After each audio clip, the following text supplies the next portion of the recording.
We are all in some form of pandemic lockdown. We continue to experience pandemic impacts as unemployment numbers remain high. With many Americans unemployed or underemployed, there is a huge threat that many will not be able to afford expenses such as utility bills. With the coverage pictured on the first map, most, if not all, customers were protected from disconnection in May. Switching to where we are now on the map on the right, Arkansas and Kentucky are the two Southeast states with moratoria on power utility disconnections that are still in effect. With Arkansas, Governor Hutchinson's extension of the state of emergency issued on October 13th, the moratorium was extended through December 12th. On September 21st, the Kentucky PSC extended the disconnection suspensions through December 31st.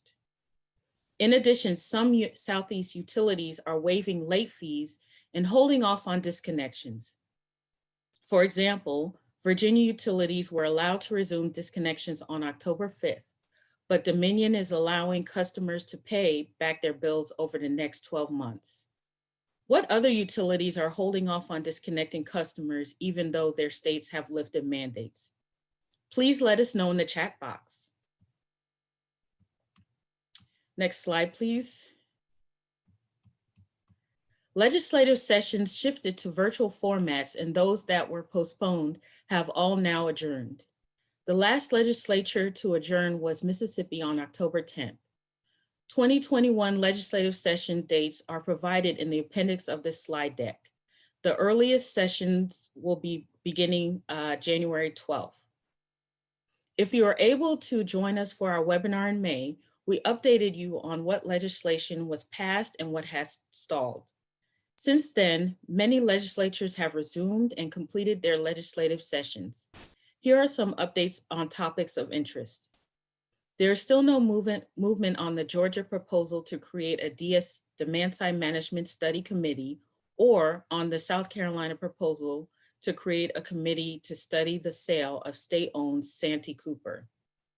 On the other hand, Mississippi has paused several pieces of legislation on pandemic recovery focused on increasing equity in distance learning through funding and broadband support.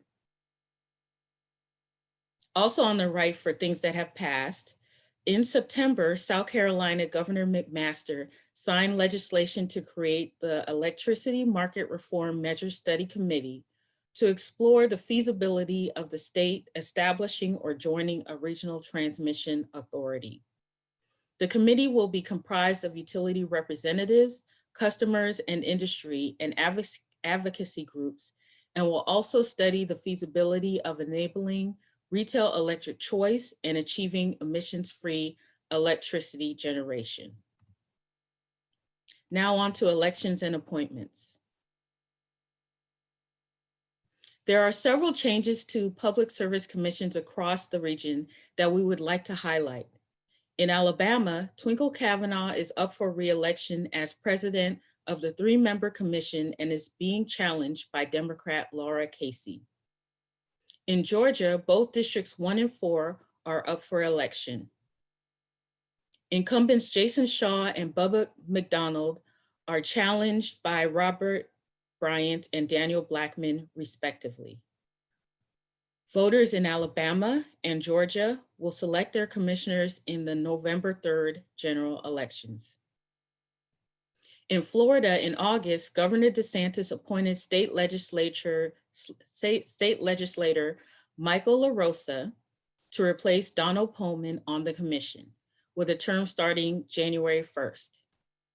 In Mississippi, Governor Reeves appointed state legislator Sally Dottie to the position of executive director of the public utilities staff. In South Carolina, after the process was delayed due to the pandemic, the state legislature appointed 4 new commissioners whose terms began September 24th. The new commissioners are Carolee Williams, Mike Caston, Hedon Thomas, and Delton Powers. Look out for our upcoming post-election highlights for more information on elections and legislation. Next on to regulatory updates. Regulatory proceedings have resumed and all states have adapted stakeholder engagement practices to allow for virtual participation. You can find information on updated practices and procedures in the appendix section at the end of this slide deck. This is a regional recap of some ongoing regulatory proceedings. In terms of rate cases and integrated resource plans, rate cases in these states are currently underway. In Arkansas, Kentucky, Mississippi, North Carolina, South Carolina, and Virginia. Several utilities and regulators are considering how to handle cost recovery related to costs incurred during COVID-19. Additionally, Dominion and Duke are currently in their IRP cycles. Concerning energy efficiency rules, this summer in Florida, the Commission approved demand-side management plans for all 7 utilities regulated under FECA, the Florida Energy Efficiency and Conservation Act. Additionally, the Commission initiated a process to update the EE rules authorized by FECA. In September, the Louisiana Public Service Commission issued a notice of expansion of scope in the EE rulemaking docket. The goal is to explore alternative administrative changes to support the cost-effective and transparent rulemaking and implementation of utility EE policies and programs. Talks about establishing a Southeast Energy Exchange Market, or what would be called SEAM, are underway. We are anticipating Duke filing at the North Carolina Utilities Commission in October. This is a month before the proposed FERC filing by Southern Company, Dominion, and Duke in mid-November. That is a roundup of general rulemaking that is occurring in our region. Next, we will discuss how utilities and program implementers have adapted to changes in energy efficiency programs and operations.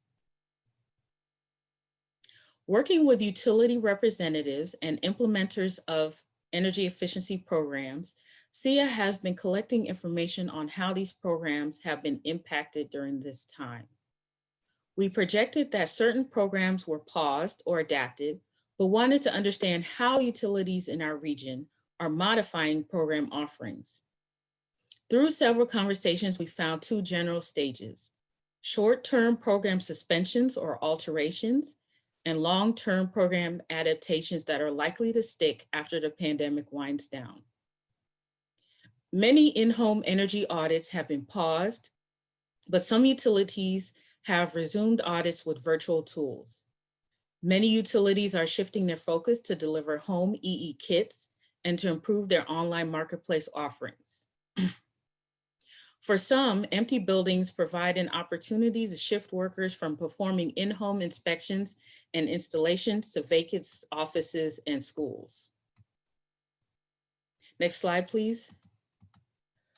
We surveyed our partners to sample what is going on around the region. What we see is reflected in the following numbers obtained from 13 utilities we surveyed. The results of our survey found that a majority of utilities had paused several of their energy efficiency programs. Of the utilities with disrupted programs, 1 is not operating any EE on-site programs, 5 have partially resumed programs, and 7 have fully resumed programs. We asked how utilities in the region are adapting programs to current circumstances. 3 said that they have new programs, 8 have adapted their programs to the current situation, and 4 have made no changes. One of the most significantly impacted programs were low-income weatherization programs because they were issued guidance to pause all in-home audits and installations. We found that the virtualization of audits and increased rebate offerings through online marketplaces are likely innovations that are here to stay. We also learned that utilities are still striving to meet targets set before the pandemic and are working with regulators to manage expectations and to reconsider evaluation methods. Next slide, please.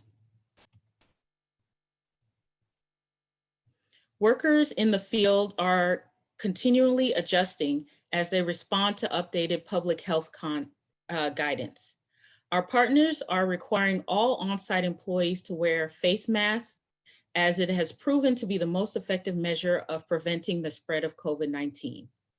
An additional common precaution is to minimize points of contact by not rotating contractors and creating small teams who work together on various projects.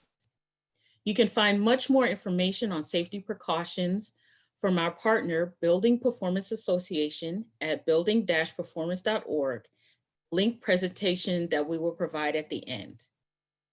Now I'll hand it over to Anne for updates on energy efficient transportation program and policies. Thank you so much, Claudette, and good morning to everyone. It is a pleasure to join you today. I'm going to start off and kind of go through a state by state updates on what's going on in electric vehicle utility and state program updates, as well as some charging company updates. As we shared on our last webinar, the electric transportation sector has fortunately been able to move forward pretty well with many of the efforts and programs that they had already planned or creating new plans in spite of the pandemic. So that is really good news. We did see some delays in decisions and with industry updates. However, as I said, things are moving forward. It's really exciting time in the electric transportation space. So from a national perspective, in the first half of 2020, there's been more than $1.5 billion in utility investment. $1 billion of that came specifically through announcements from both California and New York, and around $60 million from the rest of the country. And since the summer, however, there have been some slowdowns in those large announcements, but I don't think that's a clear indicator of really where the industry is. In each state of our region where we are most focused, we have seen good progress. Florida has been particularly busy. As we reported in the May webinar, House Bill 7018 was passed. And since that time, the Florida PSC, Department of Transportation, and the Energy Office, so glad to see Kelly here today, have been working to identify and set up a structure for the development of a state EV master plan. Later this week, in fact, tomorrow, the PSC will be holding a workshop on the plan.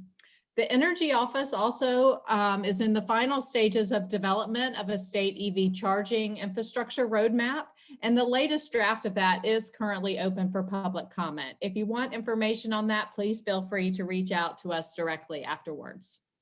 Florida Power and Light has proposed and is seeking approval of 3 new electric vehicle tariffs. And Governor DeSantis has announced the release of millions of dollars of the Volkswagen settlement funds that will support expanding charging infrastructure along major corridors in Florida and electrifying fleets. In Virginia, Dominion Energy launched a $20 million program that will provide rebates for charging stations for multifamily communities, workplaces, transit bus depots, and fast charging locations. These rebates vary between $2,000 and $50,000 per project. This program is called the Smart Charging Infrastructure Pilot Program, and it was approved by the State Corporation Commission as a part of their grid transformation plan. In South Carolina, the Utility Commission approved a program proposed by Duke Energy for additional charging infrastructure, notably DC fast charging infrastructure as well. And for those who don't know or just getting into the EV space, when I refer to the DC fast charging, that's basically the fastest charging that's currently available to charge electric vehicles. In Alabama, Governor Kay Ivey announced additional funding that had been approved through the Rebuild Alabama legislation that was passed last year that calls for supporting additional charging infrastructure in the state through the general fund and the education budget, as well as huge manufacturing incentives for the state. In North Carolina, we continue to await a decision by the North Carolina Utilities Commission on Duke Energy's proposed $76 million EV pilot. In Tennessee, Drive Electric Tennessee is working really closely with stakeholders on the implementation of the state's EV goal, which is 200,000 vehicles by 2028. And they've released numerous requests for proposals as a part of their Volkswagen settlement funding to transition vehicles to electric. They've also, through the work groups of Drive Electric Tennessee, have been developing some instructional videos that will help local guide decision makers on EV program opportunities. Also in North Carolina, the governor's office joined several other states, around 14 other states, in signing a memorandum of understanding for the transition of 100% of medium and heavy duty vehicles by 2030. That will have such a huge impact on advancing electrification of that sector. In addition to the utility charging programs, utilities have announced goals to transition their own fleets to electric. Duke Energy announced a goal to transition 100% of their fleet to electric by 2030, and Southern Company recently announced that they'll be transitioning 50% of their fleet by 2030. Of course, this does not capture the entirety of the programs or news over the past few months. It really has been super busy. It's just, yeah. So if you'd like additional information on other programs, feel free also to reach out on that. Next slide, please. On the charging front, projects approved prior to the pandemic have moved ahead, and we've seen additional new investments and partnerships. Greenlots, a member of SEIA, has partnered with Volvo in a collaboration between 15 public and private partners to develop a blueprint to introduce battery electric trucks and equipment into the market at scale. ChargePoint has raised more than $127 million to extend infrastructure by more than 2.5 million stations by 2025. EVgo, also a large charging company, is expanding and announced the addition of 2,700 new charging stations by next year.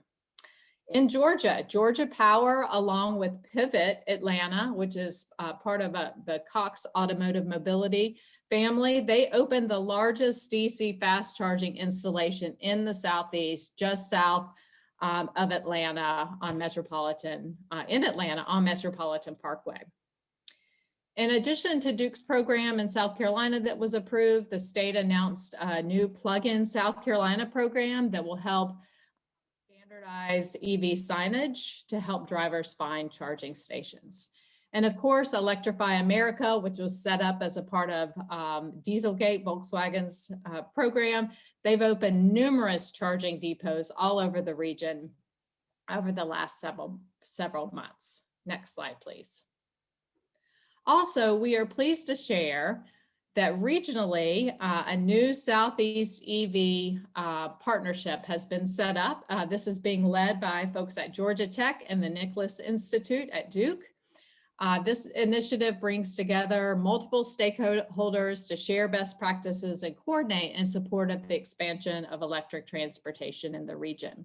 Also, 9 state energy offices that includes Alabama, Arkansas, Florida, Georgia, Kentucky, Mississippi, North and South Carolina, and Tennessee have set up an ET information exchange to collaboratively look at opportunities in their states to advance EV adoption, charging infrastructure, and economic development opportunities. Next slide, please. All right, so that's it for me. I'll turn it back over to Sarah.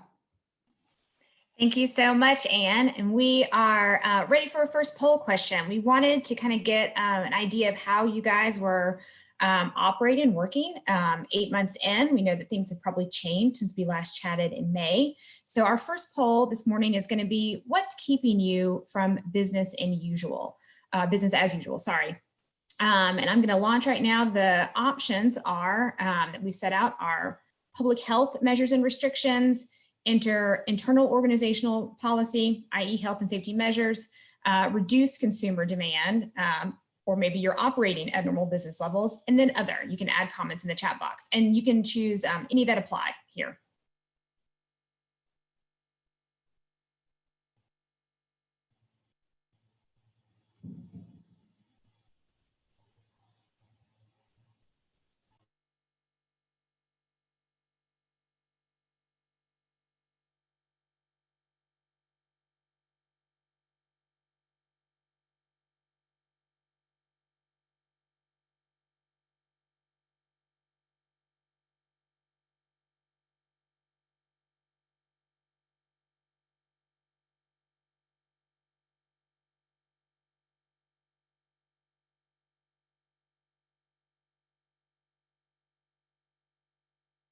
All right, looks like we've got everybody who wants to answer so far. And so I'm going to end polling and go ahead and share the results with you guys.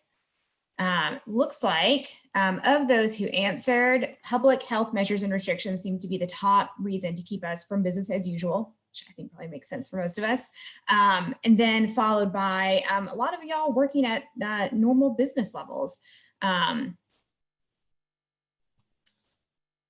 In the chat, we've also got Kristen from Apton saying that customers postponing investments until next year or beyond, so you're not able to complete work this year, which is certainly makes sense. Thank you, Kristen. All right, well, with that, we're going to move on to our next section. We're going to talk more about the energy debt crisis, and we're going to start again with Claudette. Thanks again, Sarah. In our last webinar, we discussed how utilities and regulators were using lower than normal natural gas prices to provide relief to ratepayers. SEIA is in the process of tracking new trends in how utilities are responding to customer debt. If you have any more information, same as before, about states requiring COVID-related reporting, please let us know in the chat. To help the sector in pandemic economic recovery efforts, some utilities are enhancing programs to offset unpaid bills. Some utilities are leveraging charitable contributions, and many are offering bill payment assistance. Here we have some examples from the region. Huntsville Utilities in Alabama is supporting customers during the pandemic by forgiving late fees and launching a relief fund with the Tennessee Valley Authority. Similarly, Georgia Power is leveraging money from their charitable arm, Project Share, to help pay bills and avoid disconnections. Knoxville Utilities Board lifted its disconnection moratorium policy yesterday, October 19th. They are working with TVA to assist customers that may not be able to afford to keep their power on. Armed with $4 million in bill payment assistance and a flexible payment plan program, they will try to assist those in need. In addition, some states are using stimulus funding to provide customer relief. In North Carolina, Governor Roy Cooper wants to alleviate the economic strain of the pandemic on families by pledging $175 million to help pay for rent and utility bills. Stimulus funding such as the CARES Act also increased LIHEAP funding and has been used to supplement assistance. This is just a sampling of utility sector economic recovery efforts around the region. If you know of any similar stories, please add that to the chat box, as we have mentioned before. To conclude, COVID-19 has affected how and when programs were delivered, and it has emphasized how great the need is for energy efficiency programs. Whereas I talked about energy insecurity from the perspective of the utilities and regulators, I'll hand it over to Maggie, who will discuss energy insecurity from another perspective, from residential and small business viewpoints. Thanks, Claudette. My name is Maggie Kelly, and I'm the Built Environment Project Manager at SEIA. And I'm going to talk a little bit about how we're seeing, the crisis go further than just energy debt, beyond arrearages, but more into a chronic stressor of energy insecurity. And SEIA uses the definition of energy insecurity to mean where people are struggling to maintain vital energy services like heating and cooling. And what you actually see here on the screen is a series of graphs of data that is for our region of the Southeast in yellow, and you see the other regions and the variations of gradients of blue, of what energy insecurity looked like before COVID-19. So that's before 2020. And these are in the millions. So we've got 15.4, the largest share of million people or households in the Southeast experiencing any energy insecurity. We've got 7.5 million households receiving disconnect notices, the largest group of folks in the nation reducing their consumption of food or medicine to pay for energy. And then 5 million households struggle to maintain a healthy indoor temperature. So these are just some of the data points, some of the understandings of how energy insecurity and struggling to maintain vital energy services, and sometimes going without other vital needs to maintain energy services are showing up in the region, and that's before COVID-19. And the reality is right now, we don't know a whole lot about the data, and may not know for some time about how COVID-19 is or moving around these numbers. What we do expect to see, though, is that the implementation of disconnection moratoria and some of the programs that Claudette just highlighted will prove helpful for thousands across the region in understanding and limiting and lowering that energy debt, and potentially buffering some of that energy insecurity and making households more secure in their energy needs, as well as some of their other insecurities that they are experiencing.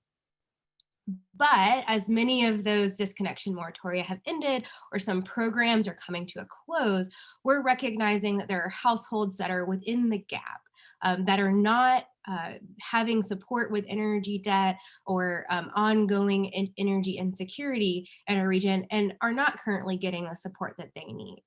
And we also understand that we may be moving into a cooler season, similar to the mild spring that we had. So we may see a reduction in energy residential use, but at this point, it's unknown. And we also may continue to have high heat days. I know here in Atlanta, it's supposed to be in the 80s this week.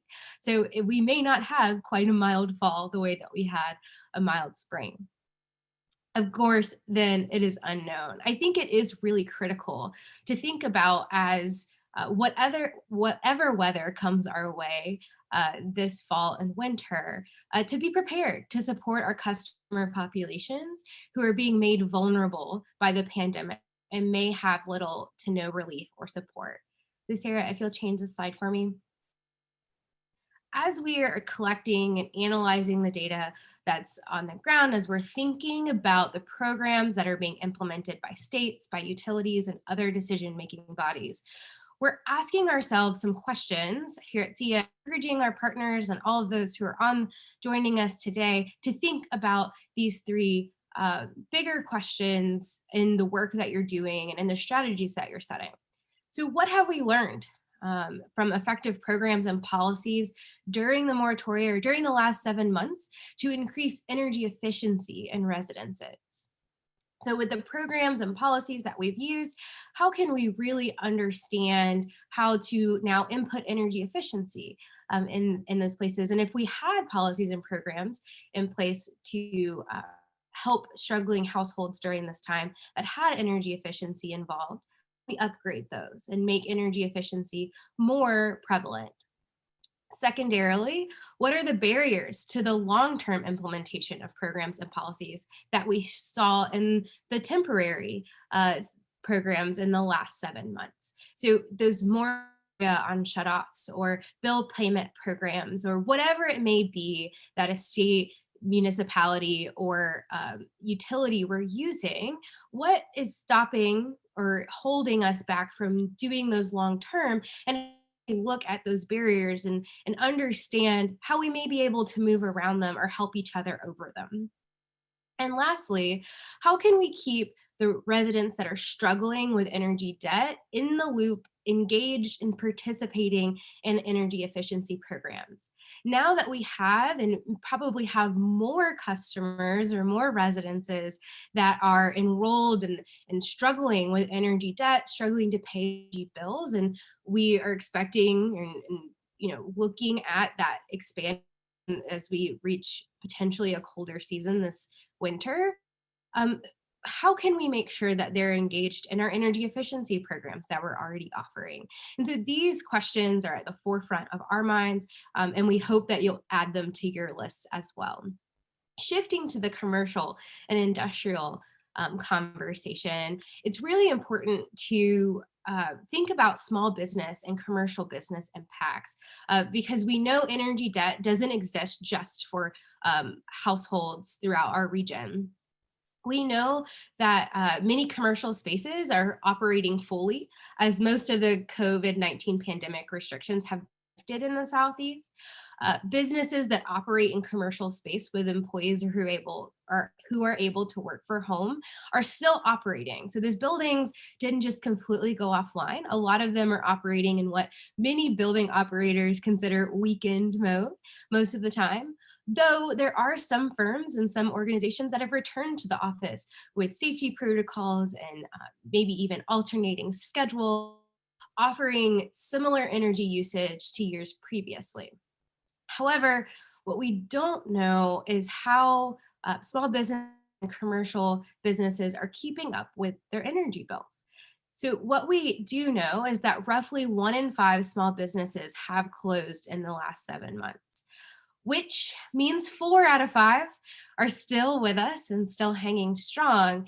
But what we have found is that the number one reason why many of these businesses have closed is the struggling to pay rents during the COVID-19 era. And one can infer that if the rent is not affordable because of impacts to the small business, the energy bills would be causing an additional burden, right?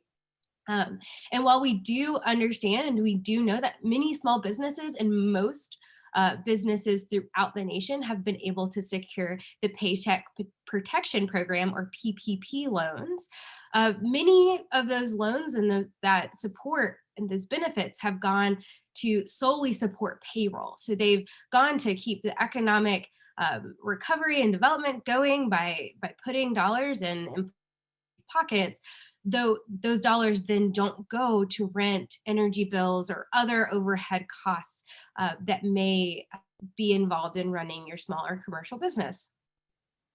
And so many small businesses are actually working largely with landlords to make deals to stay alive in the COVID-19 era, because we're not seeing a lot of eviction or small business moratoria, right, or rent relief or help throughout our region in the Southeast. Sarah, if you'll continue one more. Thank you. And so what does this mean on a larger scale? Our built environment team at SEIA is really working to understand the landscape of energy security in the Southeast. Over the last 7 months, we've recognized that we don't know all that we can know around the data and information for how the households, the individuals and businesses are experiencing energy insecurity in our region, and then what we can do as practical policy solutions and programs to help tackle those things. So our team is developing a methodology to better understand energy insecurity, focused presently on the residential side of the data, though the commercial and small business and manufacturing is on its way. This framework really keys into a multitude of variables that go past energy burden and start to explore the depths of energy insecurity as a whole. And what you'll see on the screen here on your left is a multivariate map of the Southeast region that SEIA serves, and a focus in on percent of energy burden for low-income households and percent of minority population in the region. And this is one of the many, many ways that we have looked in and worked with this data that we're finding in order to understand who is being impacted by energy burden and where that is showing up in our region. And then on our right, you'll see a map of Memphis, Tennessee, and it's actually a similar multivariate map that actually looks at the prevalence of energy burden for low-income households in Memphis, and collaborated with the prevalence of pediatric asthma. And so not only are we just looking at the demographics of how and where energy insecurity are showing up, but what other outcomes, what other braided problems are existing in the Southeast, like pediatric asthma, which can be tied to mold, pests, etc. in the home due to faulty or inefficient energy systems, and helping states, the region, cities better understand the issues as they exist on the ground in their area. And so we open an invitation to everyone on this webinar and your friends and friends of friends to go a bit more in depth in this data with us. And with our built environment team to get a better idea of not only the regional level, but also the local landscape and potential interventions that anyone on any level that's a decision maker can make.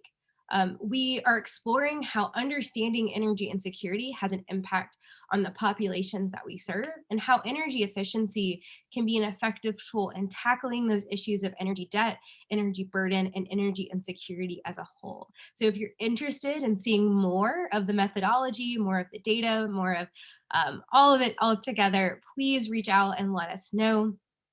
We'd be happy to share with you and co-create the process. So now I'm going to turn it over to Sarah. Thanks, Maggie. We have another poll question for you guys. So now that we're hearing about how business is going, we want to know what would help you get back to business as usual. Let me go ahead and launch this poll for you guys. The options here are advances in health and safety or enabling operations despite COVID, additional economic stimulus, supportive energy efficiency policy, or perhaps you're of those who are operating at normal business levels, or if there's other you want to add in the comments, please go ahead and do so. Thanks.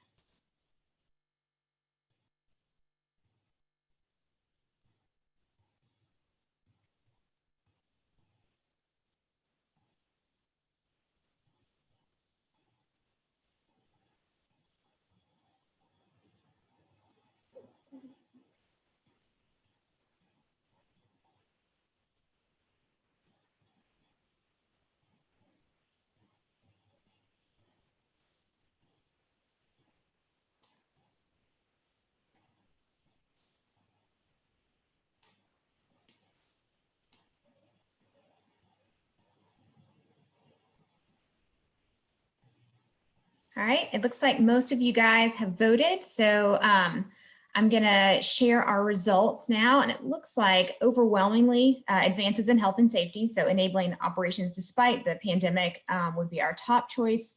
And then followed by additional economic stimulus. And of course, I think we're all on the same page here supporting energy efficiency policy.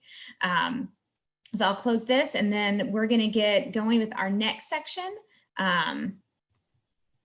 We're going to talk about the economic impacts to the energy industry as a whole. We'll start again with Claudette to talk to us a bit about workforce. Claudette. All right, thanks. In a survey SEIA conducted earlier this year, we asked, has the COVID-19 pandemic impacted your utilities' energy efficiency workforce? If so, what percentage of your workforce has been affected by reduced hours or job? Here are the results. Of the 12 respondents, 8 said that they experienced zero or minimal impacts on workforce or third-party implementers. 4 felt less than 50% of the workforce had been affected. No one felt that more than 50% of their workforce were negatively affected. Okay, on to the next slide, please. The results of our sample study are reflected in a collaborative report published by BW Research Partnership and E4the Future COVID-19 Economic Crisis Clean Energy Jobs Report. The report's scope is national. The following are some highlights of the Southeast states. The US lost over 477,000 clean energy jobs from March to September. You can see here that the highest losses in terms of number of jobs in the Southeast were in Florida, Georgia, and North Carolina. Let's look at job losses on the next graph. As a nation, job losses in the clean energy and energy efficiency sectors increased almost 14% since the pre-pandemic era. You can see that most Southeast states are above this national average for job losses, with the exception of Arkansas, Tennessee, and Virginia. Let's look at a little positive news on the next graph. But things are starting to look up. In September, the rates of clean energy job growth are back in the positives, with North Carolina currently leading the region. Moving on to the next graphs. The next graphs compare job losses and job gains tracked by month. It is a bit hard to decipher, so we have displayed the data in two separate graphs. In the first one, with the information presented by state, we see that Florida, Georgia, and North Carolina experienced the greatest losses in April. And Florida and North Carolina gained back the most jobs in June. Let's look at it in another way. When viewing the information by month from March to September, we see jobs are still being added to the workforce. June is when we see the greatest amount of job gains across the region. From July through September, we see small but steady increases in jobs in SEIA's 11 states. These numbers are total clean energy jobs, not specific to EE. It is important to note that the report states the sector naturally experiences a slowdown during this time of the year. These data reflect some resiliency in the clean energy sector, but show that the pandemic has made a profound impact. E for the Future has put together some of the stories behind the numbers that we have linked in the appendix. There you will find personal stories about ways that the EE workforce has been resilient in these trying times. Similar to our stories on utility adaptations, energy efficiency professionals are finding workarounds such as virtual trainings and minimal or no contact building retrofits. I'll hand it over to Anne to tell us about what is happening with the energy efficient transportation industry. Great, thank you again, Claudette. So yeah, as Claudette mentioned, going to provide a little bit of update, mainly now on the automotive industry. We've covered a little bit of charging and the utility plans as well as state plans, but where are automakers? We really are waiting for these cars, and that will have a huge impact on how fast electric transportation grows. As we shared back in May, most US automakers shut down for about 2 months. And that has slowed plans a little bit, but following that brief shutdown, production resumed for most manufacturers. As sales are moving forward, as you will see here, that dip there over on the right-hand side, we saw those dips, but the story really is not consistent across all manufacturers. Tesla continues on a steady upward trajectory. A lot of that had to do with deliveries of their Model X as well as their Model Y, which is their new small SUV. Next slide, please. And Rivian unveiled the delivery vans that they will be providing to Amazon. That's around 100,000, an order of around 100,000 delivery vans. This Michigan manufacturer is expected to release the first electric pickup truck in 2021 as well. Sarah, can you move on this slide a little bit? I think there's several pieces. Thank you. Mercedes also announced a massive $1 billion investment in high voltage EV battery technology in Alabama. General Motors, Ford, and other automotive manufacturers plan increased EV production, which will further increase the variety of electric vehicles, which we all need. We need more options for more types of consumers. Arrival.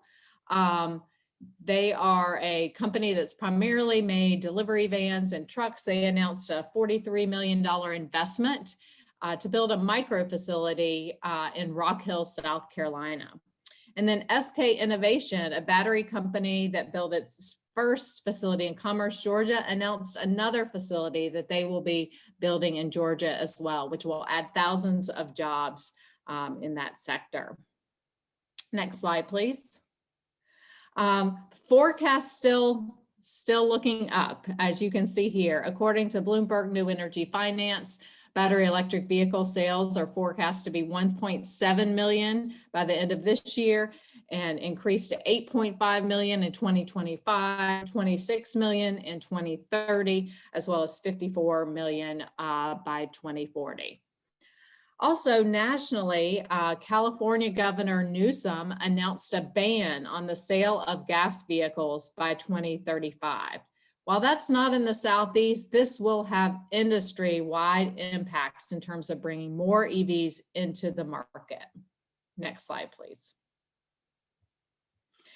Here's a snapshot of a few of the electric vehicles we are going to see on the horizon very soon. And as I've mentioned before, diversifying the types of vehicles that are available to meet more consumers' need is really important. So a few of these just to point out: Ford Mustang Mach-E, that's actually an SUV. Then of course, Tesla's Cybertruck, Volvo, Audi e-tron, and Nissan Ariya, small SUV. These are exciting new vehicle models we're going to see coming. Next slide, please.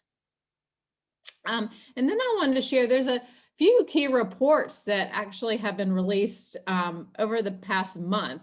One is came out by Cox Automotive Mobilities Group. They had surveyed EV drivers. And then they most recently surveyed them since the COVID pandemic, and they found that 55% of buyers are more interested in EVs post-COVID than they were surveyed prior to.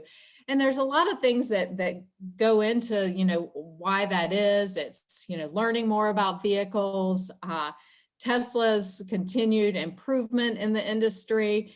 And, I think we're beginning to have some significant penetration in our education and awareness efforts. So this is really promising to see that more consumers are growing interested in this technology and think it could be one of their next cars. The next slide. Yes, wanted to just highlight too is last month in September, as we do every year, we celebrate National Drive Electric Week. Of course, we aren't able to do as many of the ride and drives, get in a car with others and test them out, but people were able to be flexible and find alternative ways to do it. Some folks have done smaller events, as you'll see here, to adapt to these times. And we were involved in a virtual event focused on educating people about the technology, and that is available. If folks want to check that out and learn more about what's happening in the Southeast. So I think that's it for me for now. But, the bottom line is things are looking very positive, and now it's really, important to ensure that policy and the programs that are developed can support all people and encourage that investment. So thank you for your time today. Thanks, Anne. That was a fantastic presentation. It's great to hear that the electric vehicle world is still on the up. Additionally, the construction industry is on the up. And we talked about this in May. Construction had been deemed critical in a lot of places, even where construction was maybe for a moment due to putting in new public health guidelines and making sure that the workforce was safe. Even if most construction was halted, construction of affordable housing was deemed as an essential business, which is very promising for the housing prospects in our region. But since May, what we found is that really, other than the holdbacks about additional safety protocols, the largest issue was really supply chain, making sure that enough materials to construction sites, and that has largely solved itself as most of the supply chain issues around manufactured goods have returned. But as construction stays afloat, the buildings departments stay busy in our region. As we mentioned in May, virtual inspection, as Claudette mentioned a little bit earlier, utility program inspections and processes have gone into place across the US, specifically here in the Southeast.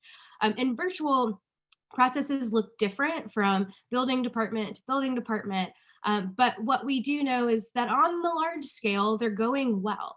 But we are getting reports and recognizing that virtual in the setting doesn't always mean more efficient, as we are working through what's actually the best way to get the information for an effective review process and inspection.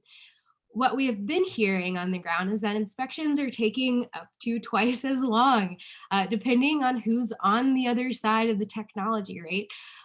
Inspectors know what they're looking for when they enter into a commercial or residential building. And if there is someone who's not an inspector, right, or not trained in the eye of mechanical, plumbing, energy codes, and knows what to look for, it can take a little bit more time in directing the folks on the other side of the camera to make sure that we're getting full understanding of what's actually happening in the guts of buildings throughout the Southeast. Now, pre-COVID-19, SEIA was leading the charge in the Southeast to train and educate building departments in including and prioritizing energy efficiency in reviews and inspections. And don't worry, that hasn't stopped. It's still a large part of what we do today. But you can imagine with the longer and more tedious inspections, energy really just not rising to the top with mechanical and structural and plumbing codes, right? And so it's really important to note that there hasn't been an increase in staffing or resourcing in the building departments in the region, even with an increased workload. It's also important to note that there's still quite a few building departments that have not gone the virtual route and remain using either the paper processes that they're used to and on-site visits with health and safety precautions, as they refer to no contact inspections. Many of these types of inspections are still also taking more time than normal. One department here in Georgia reported that while they're remaining with in-person inspections, they take a little bit longer because the properties have to be vacated a certain amount of time before they enter. And that reduces risk of transmitting any virus or coming into contact with anyone on the job site. And it's really, as we dug in and really talked with a lot of the building departments in the Southeast, the reasons that a lot of them have either stayed on paper or kept in the process of in-person and on-site inspections is because of the lack of resources, whether it's the lack of time to be trained on virtual pieces or to effectively move everything and everyone over onto a digital platform, or to the resources to buy all the equipment that would be needed for a virtual inspection or virtual review process, or the staffing to up that process because of the lengthy the increase in time that it would take to go through the virtual process. And so it's really important to understand that the industries are doing well, that we're seeing new housing, new commercial buildings and retrofits to all of these buildings in the Southeast, but we're still seeing quite a bit of need around the energy training, energy focus, and then really just resourcing our building departments as a whole. And so, Sarah, if you'll change the slide for me, I'll next talk about the economic impact to commercial buildings. And so talked a little bit earlier about commercial buildings staying in weekend mode or maybe even returning to some of the same use, depending on if people are able to work in the building or not. But what we have learned about load and economic impact of these buildings and these industries is that most of the impact has not really seen much of a difference in energy use intensity, especially when it comes to industrial buildings, but instead in the product type or what the business is creating. So if it's producing a good that's doing well and essential, say something like toilet paper, there may be even an increase in energy use. But if it has lower demand, maybe the industry is not deemed as essential at the beginning of the pandemic, there may be not a whole lot of change in that usage, energy usage, or may even be a little bit of a decrease just because of the markets. Though what is encouraging to hear is that many of these industries that maybe weren't producing essential goods at the beginning of the pandemic have really shifted their businesses.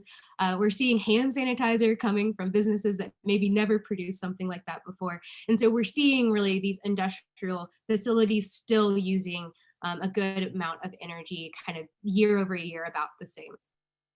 Now, what's really encouraging to hear about our commercial buildings is that manufacturers or building owners and operators who have not already been working to improve the energy efficiency of their buildings are starting to look more in that direction. So whether that is the control systems and energy management systems of the building, it's HVAC retrofit, or heat pump water heaters, whatever it may be, there's a lot of attention to saving every penny, every dime that's absolutely possible to save. And many are realizing that energy efficiency retrofits are the way to go to really achieve those dollar saving results, which is a great sign for our industry. And so as I wrap up the content portion of this webinar, it's a good reminder that energy efficiency is a solution that many are seeking right now. And whether it's to save energy, to save dollars, or create a safer and healthier home, business, locality, or just to evolve as an organization. The folks on this webinar, so all of you who have joined us today, are the experts in our region. And there are people who are looking for you, your strategies, your solutions, your policies, your expertise. And as we at SEIA continue to monitor the landscape of energy efficiency in the era of the COVID-19 pandemic, and hopefully soon the post-COVID-19 era, we know that you all will be at the forefront of the transformation. And we're grateful for our partnerships with you. So Sarah, I'm going to turn it over to you and see if you can take us to our last poll question. I could not have said that better, Maggie. Thank you so much. And in that vein, our last polling question is, how long do you expect before normal business returns? I know there's not a lot that we can probably accurately predict right this minute, but in your planning and in your thinking, when are you guys expecting to go back to normal? The options here are under 3 months, 3 to 6 months, 6 to 12 months, more than a year, or other.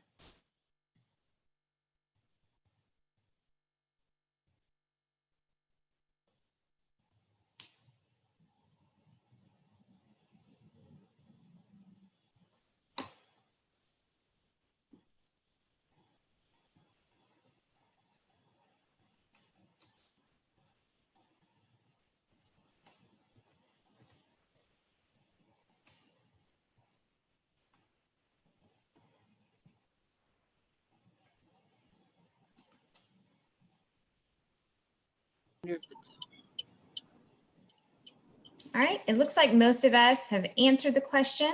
So I'm going to go ahead and end and share our results. And it looks like most of us are thinking 3 to 6 months or 6 to 12 months. We all hope sooner rather than later, I'm sure. So now that we've ended the polling and into the content part of the webinar, I'm going to move on to just some resources and upcoming events that we've got going on for SEIA. So we will obviously put this recording together for you guys and the slides. And I think Claudette especially mentioned several times an appendix where we'll link all of our resources and some different materials for you guys that relates back to the presentation. So we'll send that out to you after the webinar. And then coming soon for events in late October, we're gonna have a revamped COVID-19 resources page. It's going to be archivable, so you'll be able to look up what has previously been posted, and we'll highlight workforce, economic impact information, news that we're reading related to COVID-19, and then highlight any regional solutions that we think are fantastic. In mid-November, we'll be delivering our election highlights, which Claudette also mentioned earlier in the webinar. And then finally, December 8th through 10th, we'll be hosting an event series that we're just sort of returning the What's Next event series right now, where we're going to be talking to you guys about how do we build it back better? How do we use energy efficiency as a tool for regenerating economic opportunity in the South, and what that might look like for all of us. So with that, I'm going to hit back here for some Q&A. And we would love to hear from you guys. Go ahead and put any questions you have in the chat. Get started.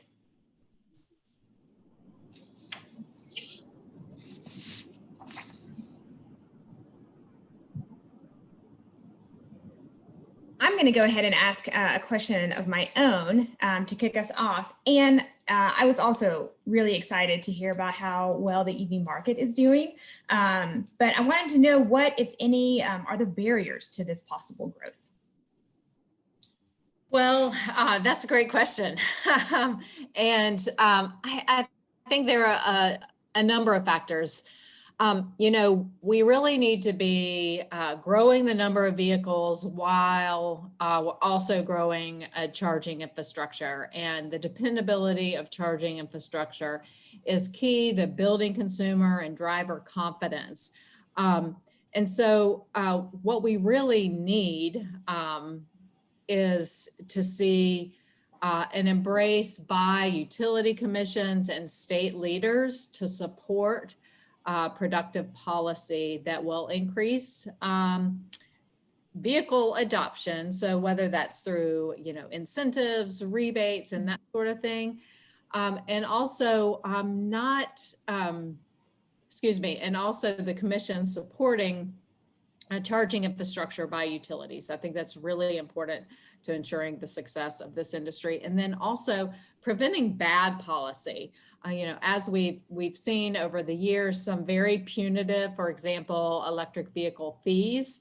EVs are probably what's going to be a norm, but there are, some fees that are truly punitive to getting people in the vehicles.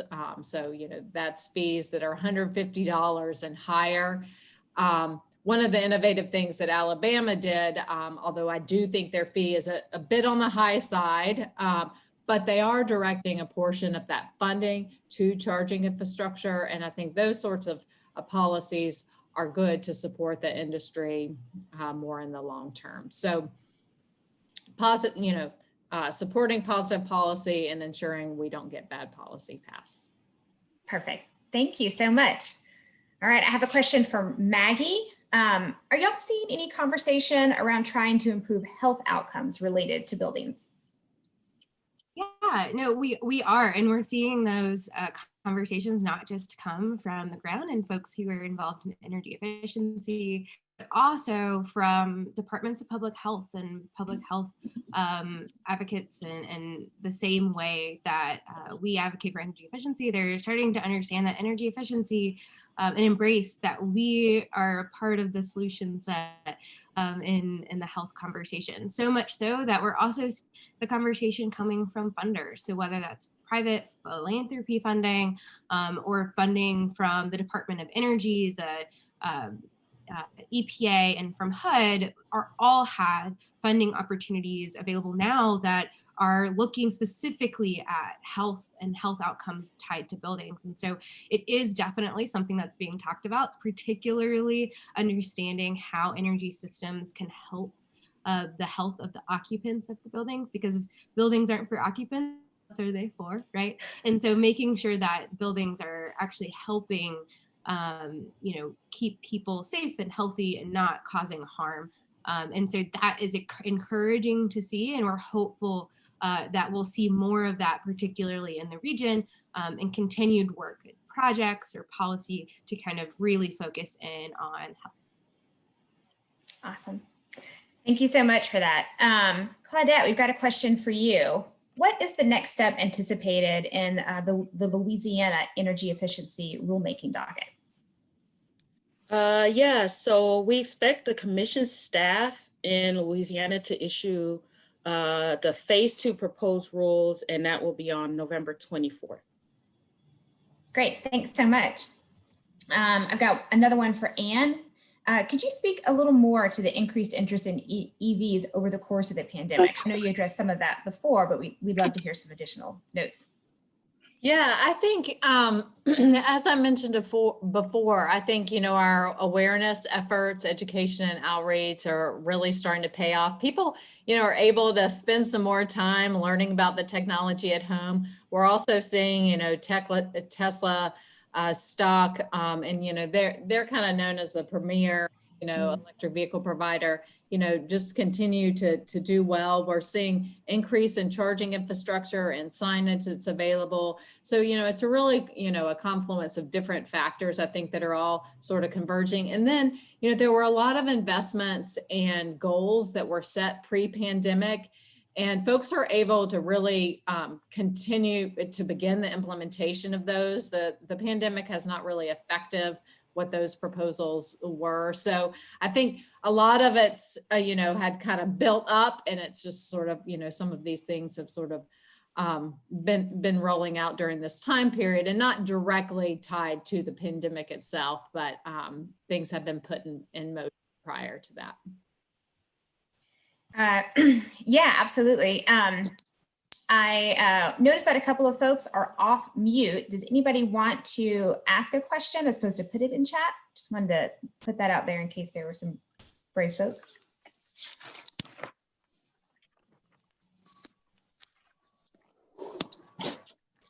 That's okay if you're not. It's all good.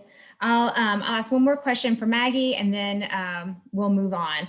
Maggie, are building standards part of the discussion on steps to reduce energy insecurity? Always.